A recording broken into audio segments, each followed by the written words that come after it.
Whew. Need another hydration break.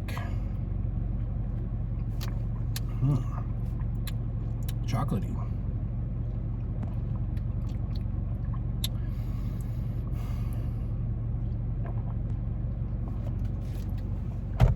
So Roger Morneau. Here is the full manuscript, Charmed by Darkness. It was hard to track down because every time you order it, they send you a modern day copy. But I finally tracked down the 1980s version of A Trip into the Supernatural. It's the same story. Charmed by Darkness and A Trip into the Supernatural is the same. What's the difference? Book-wise, this is the entire manuscript, and this one's a little bit thinner. You can see, anyway, you can feel this one's a little bit thinner. Smaller, thinner.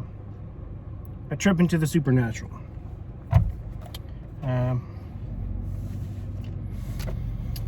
We got 2 candles, the original version that Roger held up in the 1980s. 2 black candles. Roger said he had candles in 3 books that he got rid of. And during the time that he got rid of it, certain rappings and tappings, spirit knockings, and poltergeist activity where he lived ceased. After he got rid of the 3 books and the candles, I assume 2 black candles. The old ritual is this. Get 2 black candles in a pitch black room at night. You have a black mirror not too far away from the black candles or a shiny surface. Many things will do. You light the candles, very dimly lit room. That's all that is in the entire room is 2 lit black candles. Certain distance from the black mirror, and you can see a face appear in the black mirror, and you can communicate with a spirit that way. That's one of the ways you can communicate with spirits. It's a very old occult practice. There are many different variations of it. A crystal ball. Nostradamus supposedly used a bowl of water. So there are many different variations of the same thing. So Roger Morneau is invited by the famous jazz musician and his friend Roland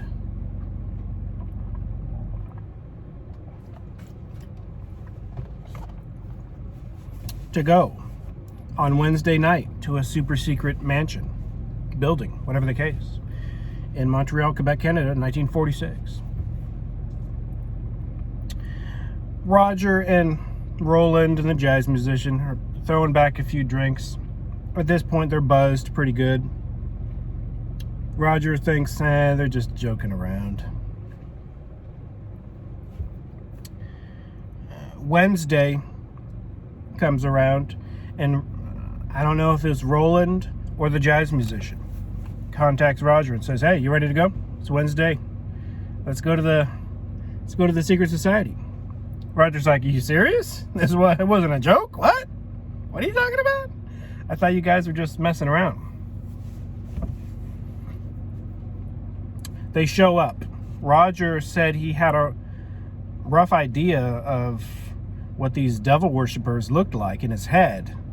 I don't know, leather and chaps, who knows what he's thinking, but he's probably thinking, scruffy looking individuals with tattoos, biker gang type image in his head. Who knows what he's thinking? Hell's Angels, who knows what he's thinking, all right? But rough characters is what he said. He meets them. He says there are about 100 people during this worship day of Wednesday. Interesting, they worship on Wednesday. But he said they looked very nice, clean cut, in business suits, in fancy dresses, business attire. Professional, doctors, lawyers, very high class, elite individuals. And he was impressed. But they meet on Wednesdays. That's an interesting detail. This Luciferian, even the word Luciferian, if you search it, a bunch of conspiracy theories pop up with that term. But they specifically worship Lucifer, all right? Lucifer appeared and was only visible to certain members of the group, like the high priest or the pope, or who knows, the local cardinal. Give him whatever title you want. Roger calls him the priest of this devil cult. I call it a cult, but really it's religion, you know, because they're actually following spirits and not a man. But they're following this local priest. And the priest can see the devil when he appears. For example, the devil will appear next to the marble altar. I know I'm jumping all around the place. That's because I've read all the books, I've watched all the documentaries, listened to all the documentaries multiple times. And pieces of specifically the building of the secret society itself is scattered throughout Roger's interviews and scattered throughout his books. So you never A to Z just hear the secret society in one place. You hear it in many different places, little pieces here, little pieces there. That's why I sporadically will throw it around, because he sporadically threw it around. He didn't want to focus on the secret society. He wanted to focus on, he left it and joined Seventh-day Adventism, and that saved his life. The end, right? But it's not that simple. Roger said he gets there, he's introduced. He said there's a first landing when you enter the building. There's a first landing. A few steps down, there's like a entryway. He said there's a room where they sing hymns, anti-Christian hymns from an anti-Christian hymnal book. An anti-Christian hymnal book that literally has songs about Lucifer? Very unusual. If you can track down such a hymnal, and Roger said all these conversations took place in French, the French language. We're in Montreal, Quebec, Canada. Okay, the official language of Quebec, Canada is French and English. So everything legally in Quebec, Canada has to be written in French. Interesting, never been there. But every single member of this secret society speak French. Some of them are probably from France. Roger did say one of the spirits is mostly familiar with things that happened in Europe. So that leads you to believe this high-ranking demon spirit, fallen angel entity is primarily from Europe. If they're all speaking French, I would assume France. Okay? So that's interesting. It's possible this organization originated in France, which makes a lot of sense, or at least originated from the perspective of in the past couple hundred years. The devil probably has such an organization in France, and because of the language was not too much of a barrier, brought the religion from France to, naturally, another French-speaking location, Montreal, Quebec, Canada. In occult literature, mythology, there are a lot of French connections with devil worship, witches, witchcraft. The story of Sabbat, the story of Hexenacht, the story of this, the story of that. A lot of these stories were originally written in French, translated into English. Hexenacht, for example, is, I think, originally in French. Could have been in English, could have been in another language, but I know it was most definitely written in French. There are French versions of it, anciently. Witches meet on, April 30th. And I did my investigation. Was it April 30th? Or is it? I believe it was. I got a voice. Anyway, check that video out. I got an EVP, a spirit voice, saying anywhere, very specifically anywhere. Spirits can go anywhere, perhaps, but they're not the same as an extreme high spiritual being that actually can see anywhere. But they are less burdened by the human mortal state. Roger enters the building, first landing. There's a worship room. They sing anti-Christian hymns. I've been trying to track down an anti-Christian hymnal book. Can't find one anywhere, let alone one in French. So the ones he's reading and singing along to were in French. If you know of any anti-Christian French hymnals, any Luciferian in French hymnals during this time frame of 1946, let me know. That would be a huge clue and key. And perhaps they ordered these, perhaps they special ordered these, perhaps they special published these for the group, who knows. But it would be at least a physical trace that the group existed, that the secret society existed. Roger has shown the worship room of the gods I briefly mentioned before. He said there's elaborate gold gilding on the wood, beautifully lit, dimly lit, but not too dim, perfectly bright enough to have a certain luster. And I believe if such a room was dimly lit, it was so members of the society could see spirits and angels more easily. Angels, specifically fallen angels. In a dimly lit setting, it's kind of like what I was talking about with the candles and the black mirror.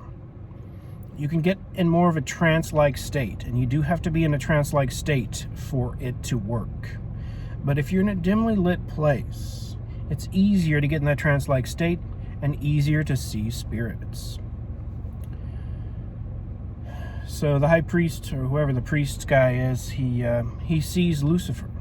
He'll see him here, he'll see him there, and other people can't see him. It doesn't mean he's crazy, and this is just a story, but we have to take it literally to a certain extent.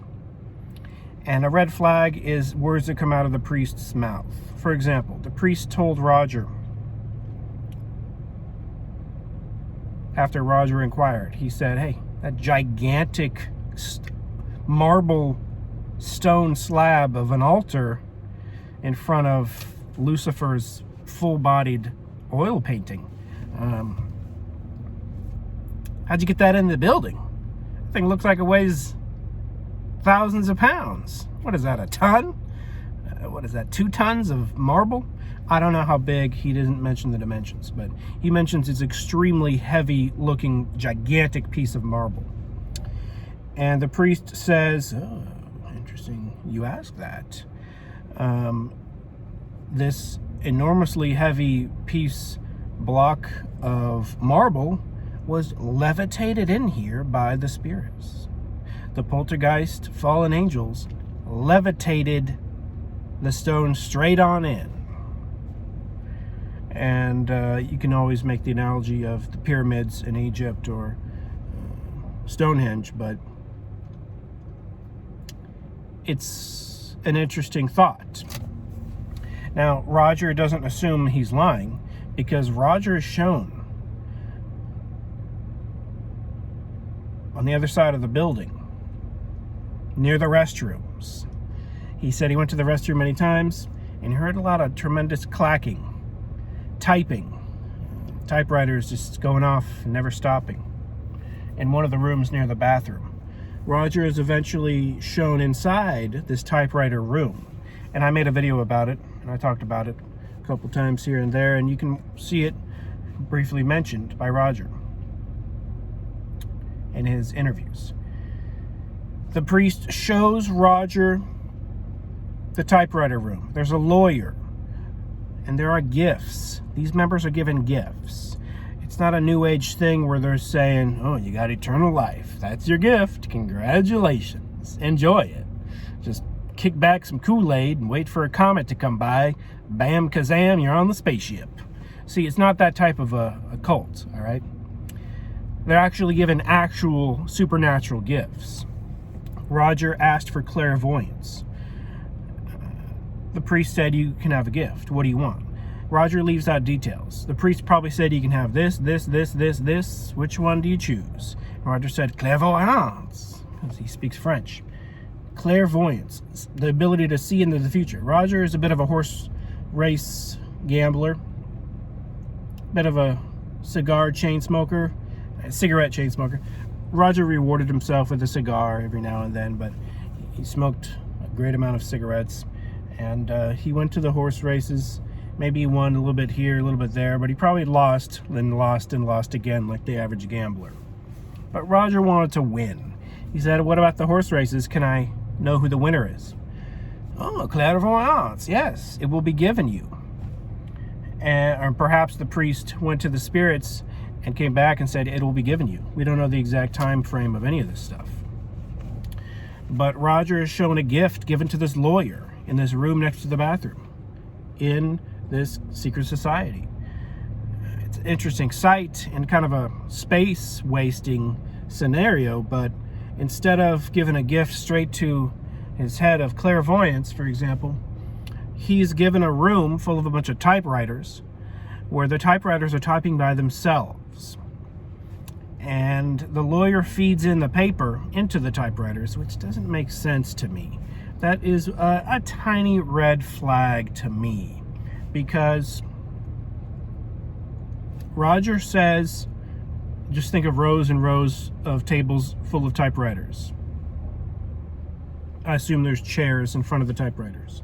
Empty, all empty chairs. And these typewriters are typing by themselves. And there's a lawyer there, standing there. And the lawyer says, these are the demon spirits typing up lawyer law briefs, court briefs, just really complicated legal briefs that he sells to certain lawyers, certain law groups, certain law firms for certain legal reasons, and charges a great amount of money for these highly researched, greatly detailed, law to the letter, exact encyclopedic knowledge on certain law subjects. Now, I mean, it's not out of the question, but it's definitely unusual, all right? You've never seen a room full of typewriters typing by themselves. But demons, in general, I've compared demons to lawyers, and I'm sure many people have, but I've actually had first-hand encounter with negative entities, negative spirits, demons, fallen angels. I have firsthand, and that's the reason I think Roger's story has credibility. I'll talk about the 6 months in the future, but Roger has a 6-month connection with poltergeists. I have a 6-month connection with poltergeists.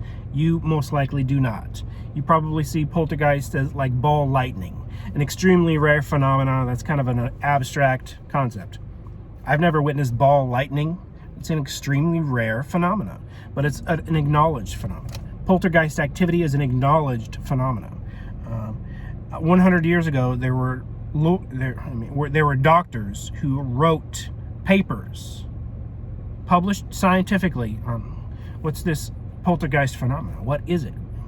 It's still a mystery to this day. 50 years ago, there were doctors writing papers and books on the poltergeist phenomenon. Today, fast forward, very few people believe, including doctors. Very few people believe. It's almost as if the concept of poltergeist is just a movie, a Hollywood made up thing. Probably because of the movie, Poltergeist. It's just a fake thing to modern day human beings. But it's something as early as 50 years ago was considered scientifically a real phenomenon. It still is a real phenomenon. It's just so rare. Modern day scientists perhaps haven't come across with it. I understand. They haven't seen it. They haven't witnessed it. All right. Sigmund Freud and Carl Jung were having a discussion on poltergeist activity. And I think Carl Jung said a poltergeist did follow him, or that he had poltergeist abilities from time to time. And Sigmund Freud and Carl Jung were discussing and arguing and fighting verbally over the subject of poltergeist activity, specifically when a book levitated off the shelf and fell off the shelf, and both Sigmund Freud and Carl Jung witnessed it. The story is kind of scrubbed and hidden and buried, but it's a true story that actually happened among two extreme professionals of psychology, of the study of the mind and the psyche and this and that. So naturally, both of their opinions involve the psyche and of the mind and psychology, because that's all they knew, that's all they talked about, all right? But my level of expertise is using meters, okay? And having intelligent responses from spirit entities, setting off EMF, electromagnetic field, milligauss, through the roof, impossible floating milligauss, can't and shouldn't and doesn't exist, but it does. I've gone from city to city to city,